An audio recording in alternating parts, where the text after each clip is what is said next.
I really want to talk about, do you ever have, I'm sure you do, you have this like kooky or nutty or slightly obsessive little corner of your mind where things gather energies for reasons beyond your understanding. Well, I have one of those. Like, actually, I have a couple of those.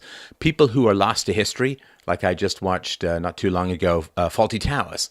And in the very first episode of the ancient John Cleese and Connie Booth comedy, Faulty Towers, in 1975, I think, there's some blonde woman. This couple comes down in this hotel, and they didn't get their wake-up call, and they're in a big hurry. And there's this blonde woman who has no line. She's just the companion of the guy with the glasses. She doesn't show up in the credits, I don't think. Just who knows who she is, you know? At some point, people will absolutely forget who she was, and she'll never be known again. I have this lost to history aspect of my brain. I just have a lot of emotional energy around there, probably because it was my own fear.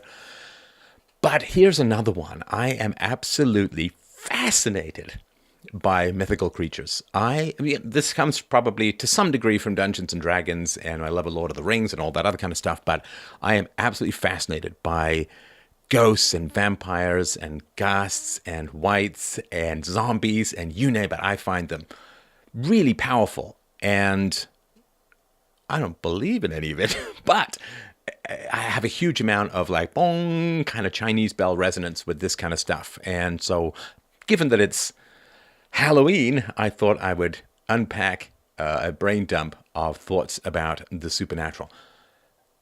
All stories that last long have some resonance to people. That's a kind of a cliched statement. And I've done a lot of examination in myth and storytelling and so on. For those who don't know, I spent almost 2 years at the National Theatre School of Canada studying acting and playwriting, and I've written like 30 plays. I've written like 5 novels, hundreds of poems, and I really find the exploration of fiction and myth and storytelling to be just incredibly powerful. And it is, I sort of one foot in the rational, empirical, objective, external world, and one world in the Jungian archetype, deep exploration of myth and the power of story within the mind. So I have had some thoughts over the years, probably too many. Maybe if I dump them all out now, they'll be gone. I will, in a sense, have exercised them for my brain. But the supernatural I find fascinating, and one of the things I think it shows, supernatural kind of being defined as anthropomorphizing usually the dead and having them live on not just in memory, not just in story, not just in the effects upon your personality and your life and you're happy and sad and all that kind of stuff, but in some external, ectoplasmic, empirical manner, like the dead walk not just in your mind, but out there in the world. The chains are not mental, but rattle down the hallways of 19th century manors, often populated by Sting in a turtleneck for reasons I can't quite figure out. But what is the supernatural? To me, it is the projection of the unconscious into the world. And I'll go into that in more detail. So we have this massive processing beast of a brain. I mean, there's our gut brain, and then there's a subconscious brain. Now, subconscious brain has been clocked at 8,000 times faster than our conscious mind sometimes. It is the accumulated base of the pyramid build up to the post-monkey beta expansion pack we currently call somewhat buggy and flawed human reasoning. And what churns and yearns within us is a lot to contain within our minds, because we often identify with our conscious mind. But our conscious mind, to me, reasoning is kind of like a laser. If you've had one of those little laser pointers that you play with cats with and so on, if you have a laser pointer and it's pitch black in the woods, can you imagine trying to find your way through the woods using a laser pointer? You kind of could, but it's the wrong tool for the job. So I view the subconscious as like a full moon. You can navigate quite well, but it's still kind of murky. And I view the conscious mind not as sunlight, because that's vastly superior for navigation, but as a laser. It's very good at illuminating individual things, but it doesn't give you much of a big picture view. To have a holistic, rich life, you need to include all of the evolutionary and deep and powerful myths and archetypes and stories that move and juice us deep down. And I think one of the things that's happened in the post-rationalist world, where we substituted the state for religion, is the stories of the state are not particularly powerful and usually involve violence, warfare, and incarceration, but the stories of religion are deep and powerful and constituted a more full view of our minds and hearts and souls, for want of a better word. Now, so I believe, and I've made this case regarding God and against the gods, that most of what we call miracles or the supernatural or mystical phenomenon are a lack of ego or boundary definition between our subconscious and the world as a whole. And most of human history, this is really, really important to understand, in most of human history, we've had a moral sense, a very powerful moral sense. And the moral sense comes almost as a shadow cast by the incredibly evolutionary, powerful advantage of universalization, to universalize and to abstract and universalize is the essence of our human nature, of our human reasoning. And when you can develop things like physics and science and mathematics and biology and these abstractions that go beyond the immediate sense data to larger principles, it inevitably spills over into ethics, into morality. But the problem is that for most of human history, if you attempted to actually apply moral standards universally, you were killed. You were killed either physically or you were killed sexually, like you were ostracized from sexual access from women, of course, if you were a man, from men if you were a woman, and then your genes died. So the genes of universalization for physics and warfare, you need some basic physics to be good at warfare, and so on. I had to have a ballista and a longbow and all that kind of stuff. How to work with bronze and steel and iron.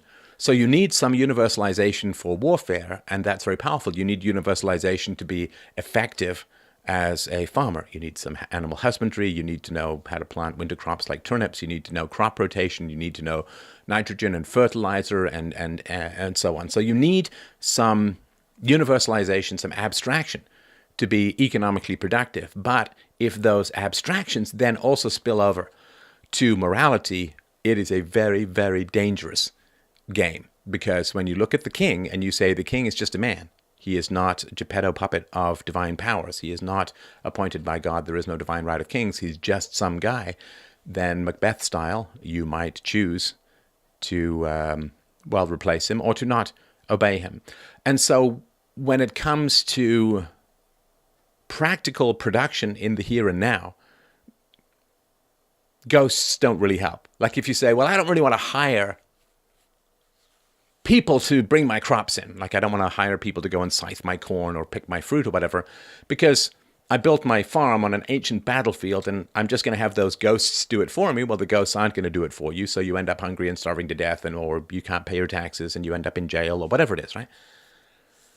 So if in the realm of mere production, of practical production, you rely on the supernatural, you're not going to do very well. On the other hand, if you attempt to bring that same objectivity and universalization to moral questions, you tend not to do very well. There's an old saying I've always loved. It says, treason doth never prosper. What's the reason? Why, if it prosper, none dare call it treason.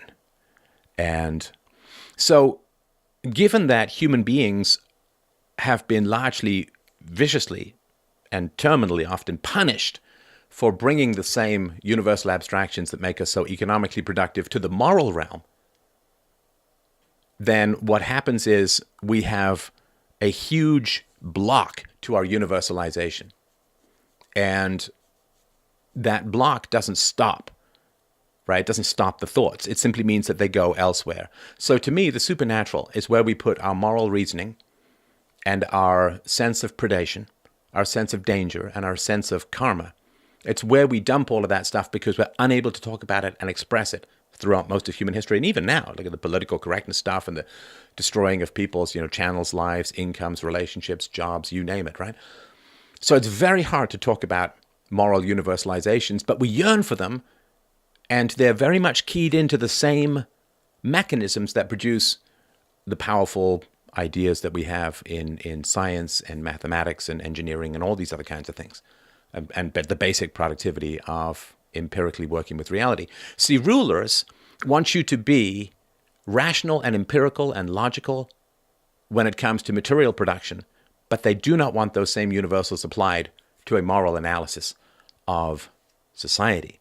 So there's an old argument from Martin Luther, like 1.0, where one of the contradictions in the Bible that he was trying to resolve was the Bible says an eye for an eye, right? If you put out someone's eye, your eye should be put out. There's retributionary justice. And then the Bible also says turn the other cheek. If your enemy asks you to walk a mile, walk 2 miles. If he asks for your cloak, give him your shirt as well. And he tried to resolve all of that. There's lots of different ways that is resolved. And Martin Luther, in the 16th century, said, the way it works is this. If you harm the king, then it's an eye for an eye. You must be punished. If the king harms you, it's turn the other cheek, right? So again, you have these contradictions. The secular power can harm you and you should not respond. But if you harm the secular power must respond. That asymmetry is really tough. And if he had gone any other way, we probably wouldn't have ever had a Protestant Reformation and a Monty Python sketch. So the supernatural is where we put our thwarted moral universalization. And we can put it there because it is a relatively harmless discharge of our violated and outraged moral sense. So I want to make the case for that. So let's look at something kind of easy to begin with, which is ghosts. So the typical, I know that there's tons and tons of myths, but the typical narrative, at least in the West, of a ghost is something like this. Bob is killed in some gruesome, horrible manner, unjustly, right? It was not self-defense, he was murdered. Bob was murdered. Bob's murderer got away with it. And the story then goes something like this, that Bob haunts the location of his murder and frightens people and alarms people and moans and groans and rattles his chains until whoever murdered Bob is caught and the crime is brought to light. And then Bob can, with a deep sigh, rest easy, move on, finally go to rest, and so on. Now, that's not too complicated to figure out. And I view this particularly, most of the ethics that we actually deal with in a practical terms has to do with our family, in particular our extended family, to some smaller degree our friends, and in descending waves of efficacy or power or authority, it goes out to, the government and so on, right? So, like, we can manage our own money. We can't really have much effect on the monetary policies of the central banks and so on. So ghosts, what does that mean? If we think of it in terms of family, very few families are dealing with murders, outside of cartel families and so on, right? But very few families are dealing with murders. But the murder, and there's a great book called Soul Murder about this, murder is the physical murder, and there's the soul murder as well. Now, the soul murder is what occurs when your last gasp of authentic self is extinguished by truly psychopathic, narcissistic, entitled, demanding, overbearing, bullying people around you. Usually parents, can be priests, can be teachers, can be professors, can be any number of things.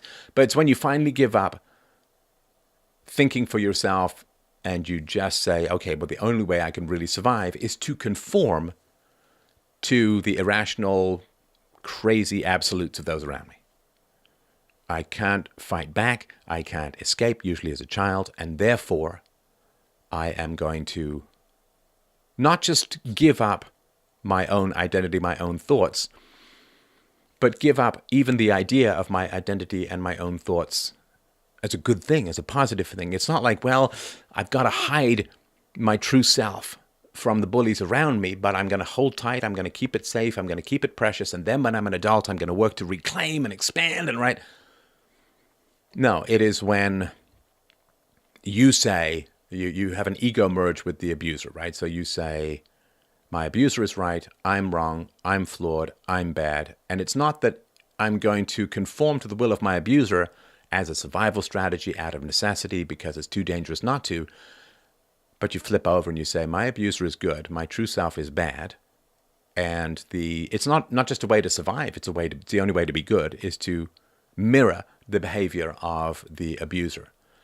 Now, when you flip that switch, and I hope you haven't, but if you have, or you know somebody who's flipped that switch, then that's a soul murder, as far as I sort of would define the term. Your organic, original personality has been wet-fingered on a candle, snuffed out by relentless control and abuse and violence and possibly sexual abuse and so on. But you can't have a self anymore, and it's the chilling ending of 1984, right? I'm going to spoil it because, it's been out since 1948. I just switched the numbers, right?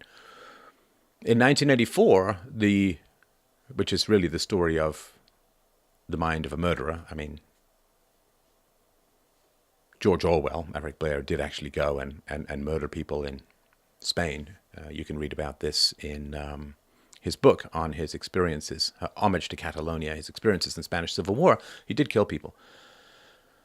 So, in 1984, the hero in the totalitarian regime, they say, it's not, and I always remember this. I remember this when I first read it as a teenager. O'Brien says something like this. He says, we made mistakes in the past.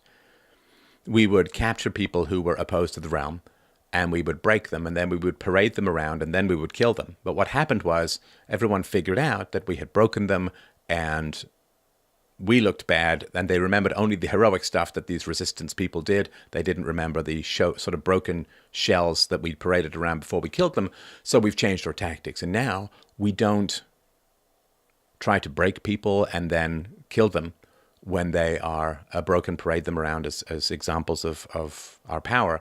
Now what we do is we shatter them to the point where they love the totalitarian state. They love Big Brother.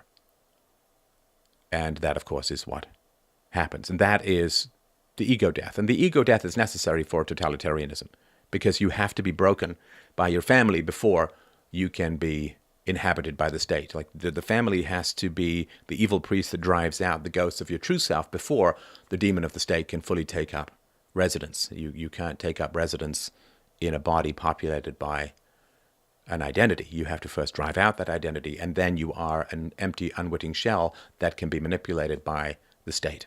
Collectivism is what occurs after children have been broken by brutal upbringings. It is not something that occurs through the eloquence of dictators. It is not something that occurs through the spread of laws. It is something that occurs because people are already broken, and then the state can move in unopposed and unresisted, which is one of the reasons why Christians are small state people and leftists tend to be big state people, because leftists have had the depth of their personalities usually scoured out by not just hyper-controlling, but the love of hyper-control, which is political correctness, right?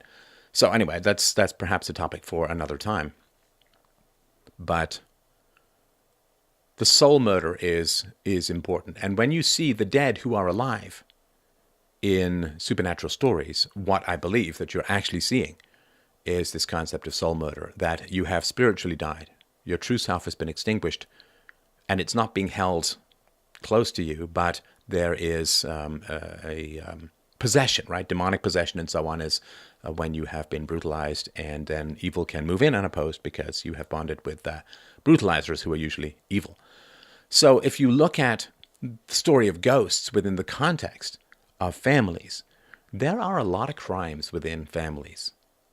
There are a lot of crimes within families. If you look at the statistics of pedophilia and of child rape and of child sexual abuse, or just child sexual inappropriate behavior, premature sexual experiences and so on, there's a lot of creepy and nasty stuff, and there's a lot of elites who seem to be kind of into that stuff, which makes sense in a horrible kind of way. But even if we sort of put that to one side, although it's a big topic, there is beatings, there are open-faced slappings, there are withholdings of food, there is neglect, there is withholding of medical care and attention, there is indoctrination in anti-rational systems of thought all over the world, and there is verbal abuse, and there is just an enormous amount of harm that is poured upon children, because the prejudice against children as fully realized human beings is astonishing. People talk about dehumanizing and the other and sexism and so on. No, the only fundamental prejudice that matters in this world is childism, is the bigotry against children. It's the belief that children can be used for sexual access. Children can be used as poison containers to dump your emotional garbage in. Children can be used as puppets to beat around to vent your frustration with your life and the world. People can be used. Children can just be used. They are barely human. They are. This is a common belief throughout the world as a whole. And you can look at it, of course, in more primitive cultures and countries, but it's a very powerful form of prejudice in the world of the West, right? I mean, children are used as economic leverage points for adults to borrow to prevent the need to control the size and power of the state. So this is national debt, is a form of unbelievable exploitation of the young. Government schools, which are terrible for children, but they're convenient for adults, and lots of women get great jobs out of it, and summers off, and governments get to indoctrinate, and the left gets their union fees shoveled to them. And the idea that we would design a system of education based upon the objective needs of the children, with the children being in charge of the way things went, with negotiation with experts and with adults, is something that's inconceivable to us. We basically mentally enslave children, and we exploit them financially horribly, even to the point of telling them they have to go to college to get garbage degrees and massive amounts of student debt. So we don't look, if there was some law that was proposed that said the government is going to choose your job for you, people would say, well, that's insane. But the idea that the government chooses where children go to school and what they learn, it's worse than the government choosing your job, because what is inflicted upon children has a very long shadow into adulthood. So there's a lot of crimes within families. And if you look at ghosts as a whole, what is normally haunted is the family house. Now, talking about crimes within a family is very dangerous.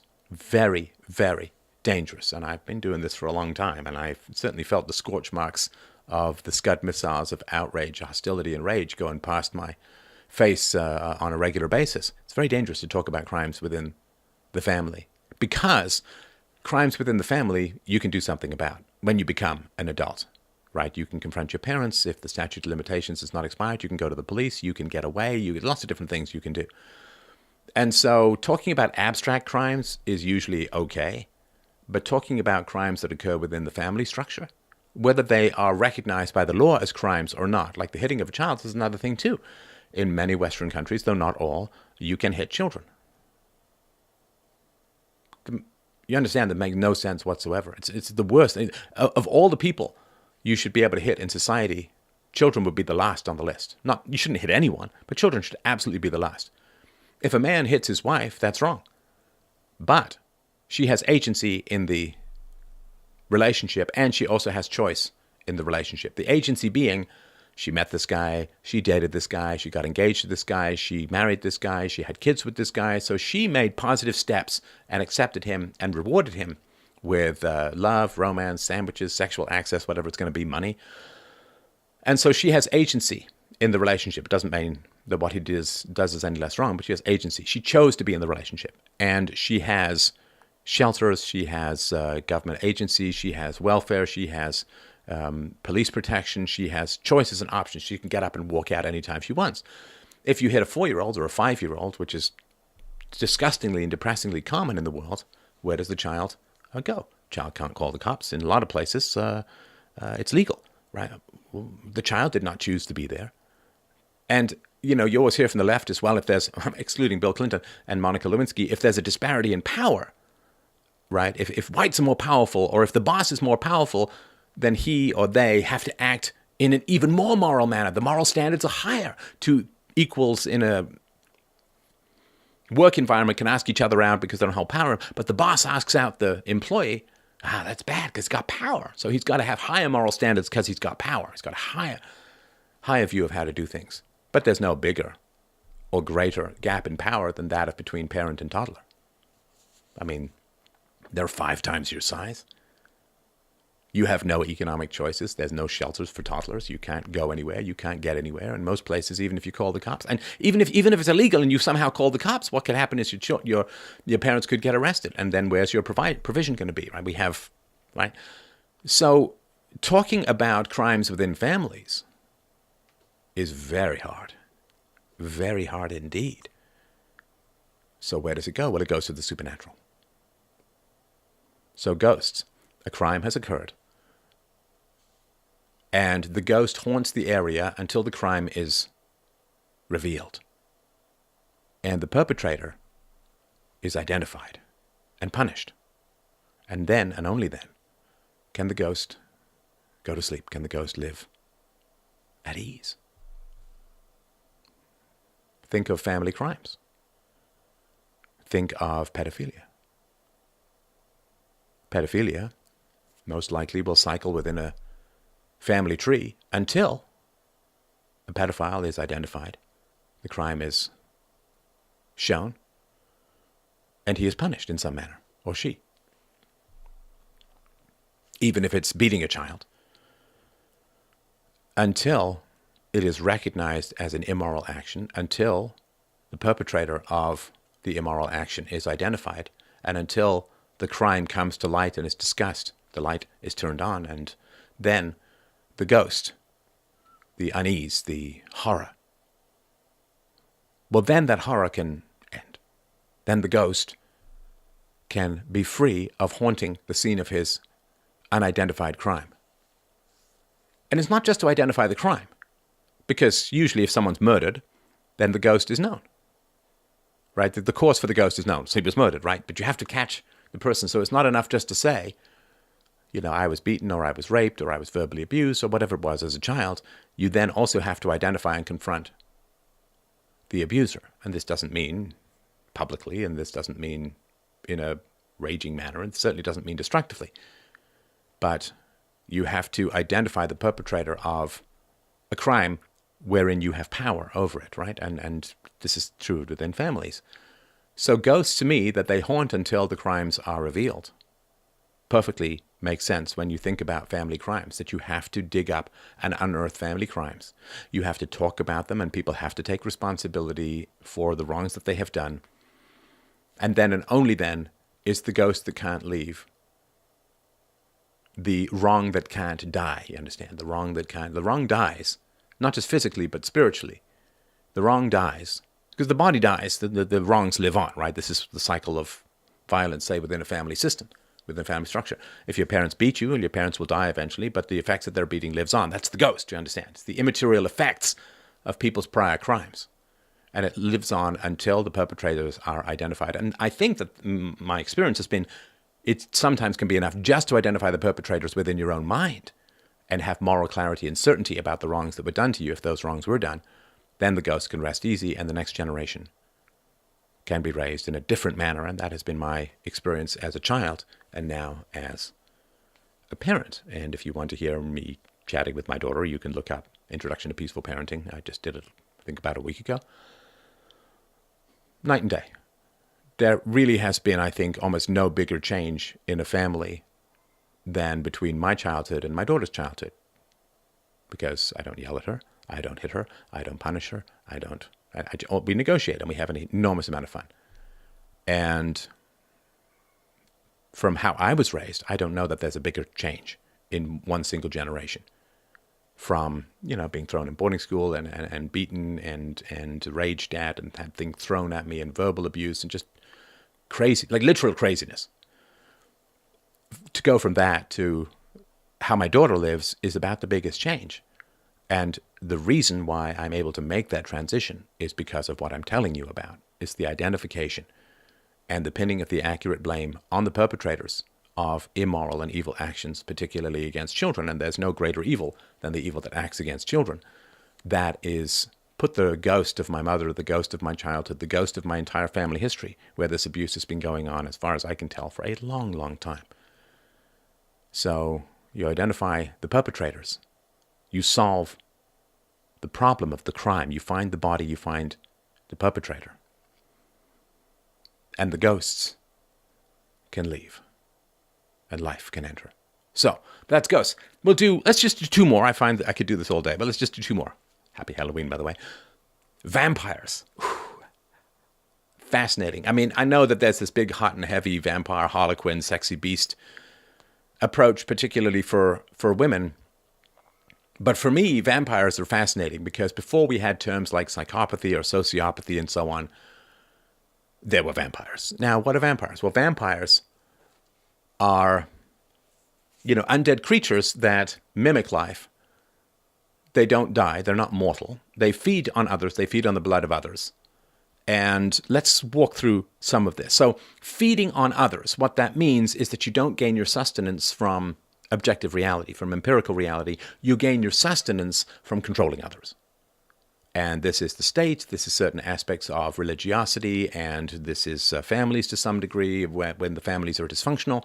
So if you feed off others, if you control others, if your primary source of resources is not material reality or people's voluntary choice, but rather your control over them. So you think of course, look at the serf days, right? The serfdom days.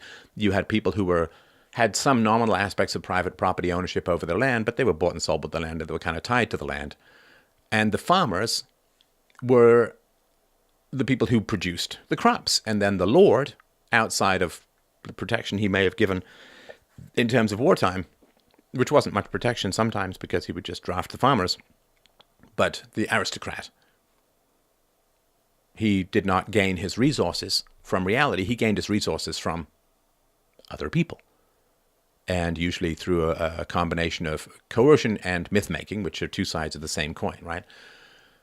And so if your primary source of revenue is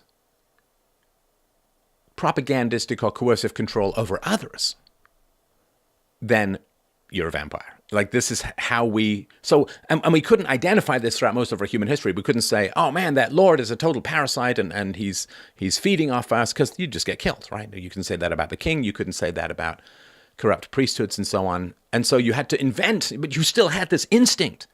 You still had this moral instinct that there's a difference between gaining your resources from voluntary negotiation and control over reality, nature, versus manipulative, bullying, coercive control over people. So we had this instinct, but we couldn't talk about it openly because it'd get us killed or thrown in jail or sexually and socially ostracized, which genetically they're all kind of the same thing.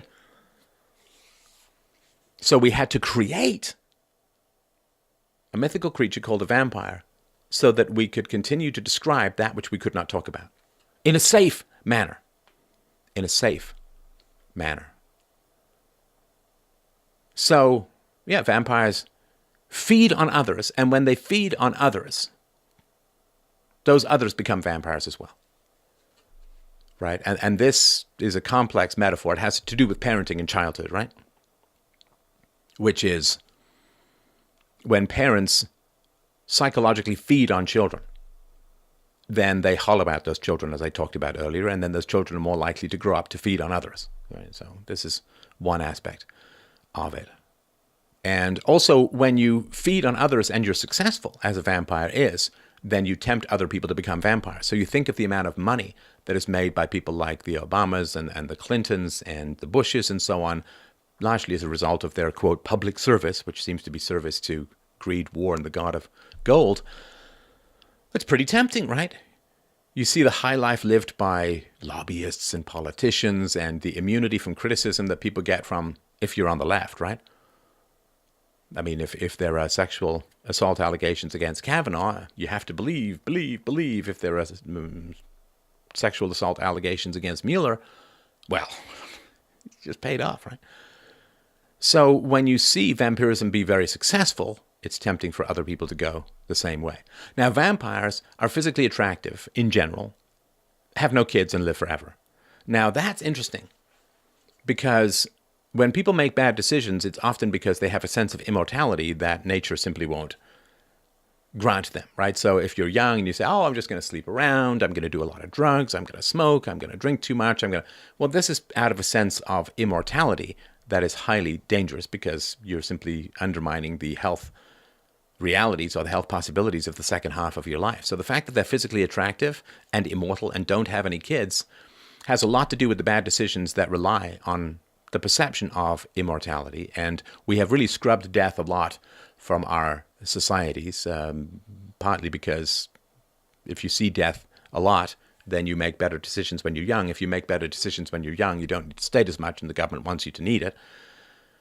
And there is also something kind of chilling that is going on in the modern world. And it's happened in the past, but it's much stronger. And this is the people who use their physical attractiveness. Not, let's just talk about a woman who's beautiful, right? Does she use her physical attractiveness in the way in which nature designed her and generated this kind of attractiveness to get a great guy who's going to provide for her, to be a great mom, to be a great homemaker, and have a career later after kids are on the side if she wants and all that? Or does she use it to be a model, to be, model, actress, whatever, MAW, to gain attention, to have men buy her things, to get a sugar daddy? Well, the former is how your beauty translates into the next generation, right? You get a great guy and raise kids and all that. So that's using your beauty in a productive and genuinely fertile manner. If you're physically beautiful, but you use it only to gain attention or to gain resources that you don't trade in return for actually having children and so on, then yeah, you're physically attractive. You're gaining resources by manipulating other people, and you're not going to have any kids, right? So this is like a vampire. Physically attractive, manipulative, controlling, and no kids. Vampires are also charming, which is a noted component of sociopathy. And vampires, according to most of the myths, they can't look in the mirror and see themselves. They have no reflection, right? Which means no identity, which means no self, right? You look into the mirror. If you look in the mirror and you can't see yourself, that is a fundamental aspect of unreality. And when you are a parasite on others, when you manipulate and bully and allure and control them and so on, then you don't actually have any productive relationship with reality, and you don't really have an identity, because all you are is about controlling others. Now, when you try to control reality, which is a good thing to do, right? Nature to be commanded must be obeyed. When you try to control reality, which is a good thing, you end up developing a robust personality based upon empirical principles. Rationality, empiricism, objectivity, and it's the only way you can work with reality. If you're an engineer, you can't just make things up. You have to submit to the physical properties of tension and stress and you name it, right? But if all you do is control other people, you don't have any objective values. You don't have any rational universal standards. All you are is about saying the next thing to win a particular verbal battle and extract resources from others. And so it's funny, because when you look into a mirror, you are seeing how reality looks at you.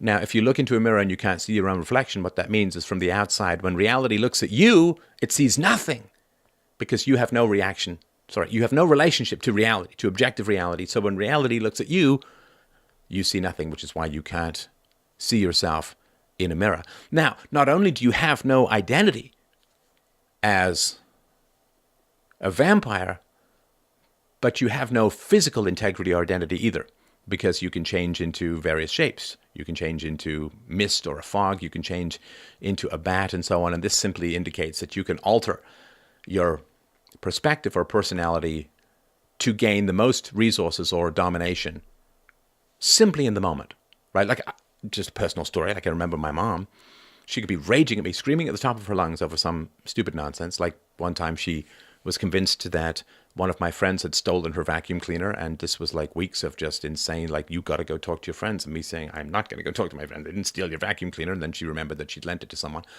So she'd be screaming at the top of her lungs at me, and then the phone would ring, and she'd think, this is before call display and all that, she'd think maybe it was a boyfriend or something, and she'd, hi, like, she'd instantly switch to super sweet, butter wouldn't melt in her mouth, very nice. And this flip is no personal momentum or weight or identity. And if you see people do that, it's really freaky and it's really creepy. And it indicates an extraordinarily dangerous personality in general, because they have no internal standards. All they do is like water being poured into a local container.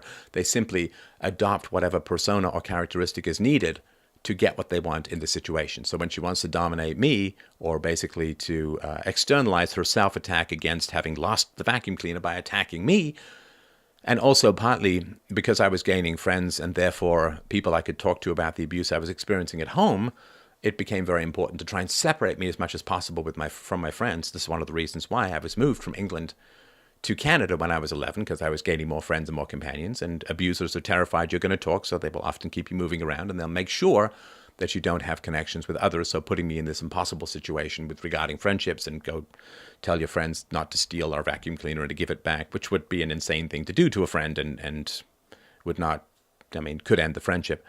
So if you just around people, all they want to do is win in the moment. They don't have no principles and so on. Like, what's it? Don Lemon was just talking about how we don't want to demonize people, but the big problem is white people. And it's like, there's no connection to any, there's no connection to any of this stuff.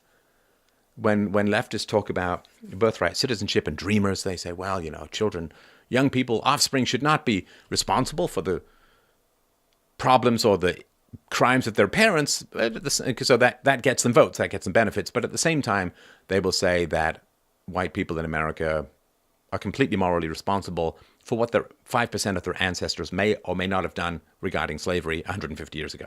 Right? Because both of them get votes, right? The race-baiting politics get them vote from the black community, and birthright citizenship and dreamers and so on, defending those gets them votes from the Hispanic community. The purpose is to get the votes. Everything else they don't care about, right? And it's whatever I need to say to get the votes. This is chilling stuff. There's no shape. And this is the whataboutism stuff. This drives everybody else insane, because it's like, do you not notice that but they're not contradicting themselves if you understand that all they want is the votes and the power,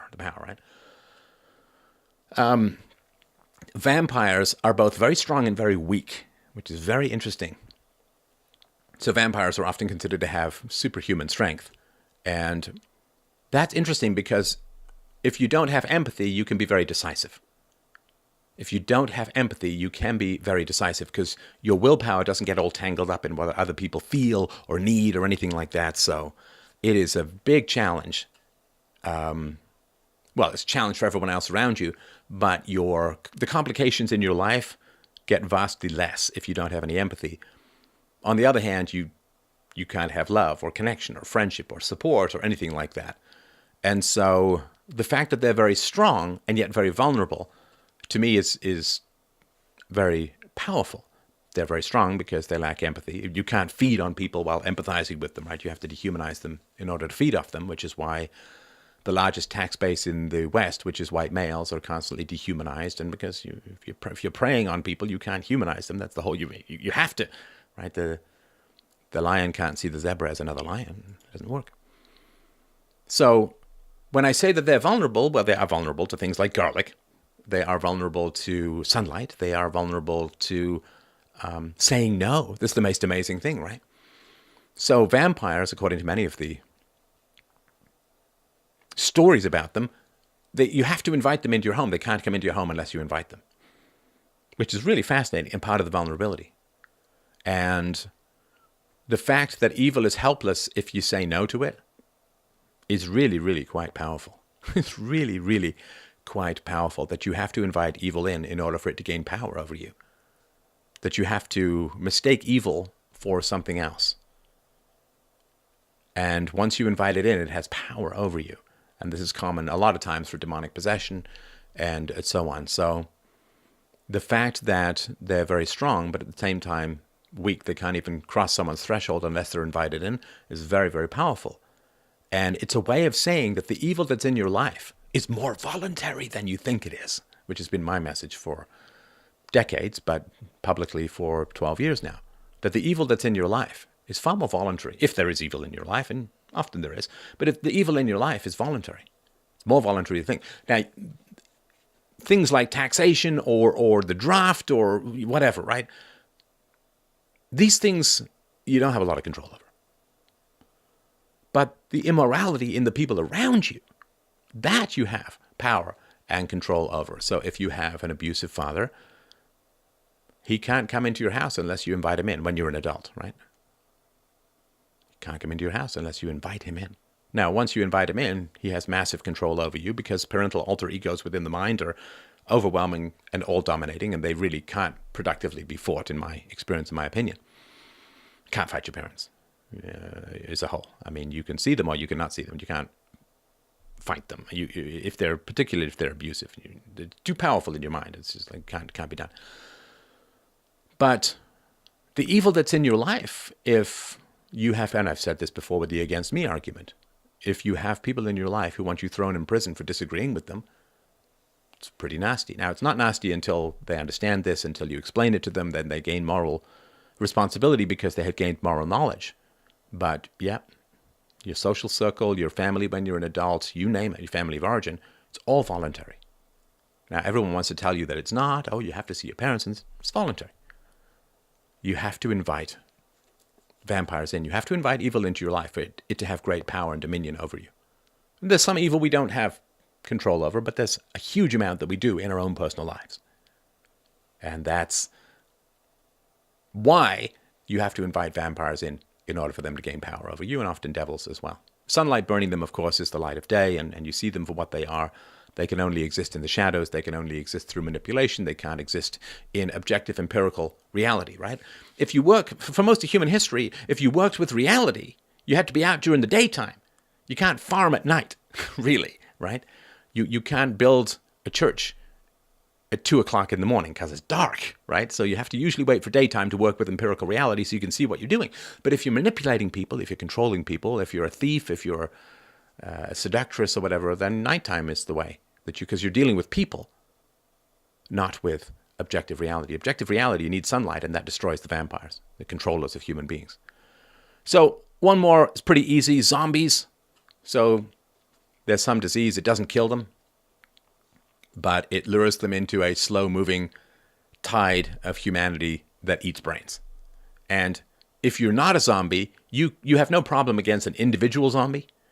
But the way that it works, of course, in stories, movies about zombies, is that most of humanity has become a zombie, which is a slow-moving, for the most part, World War Z was a little different, but it's a slow-moving tide of half-rotted, brain-eating, mindless humanity.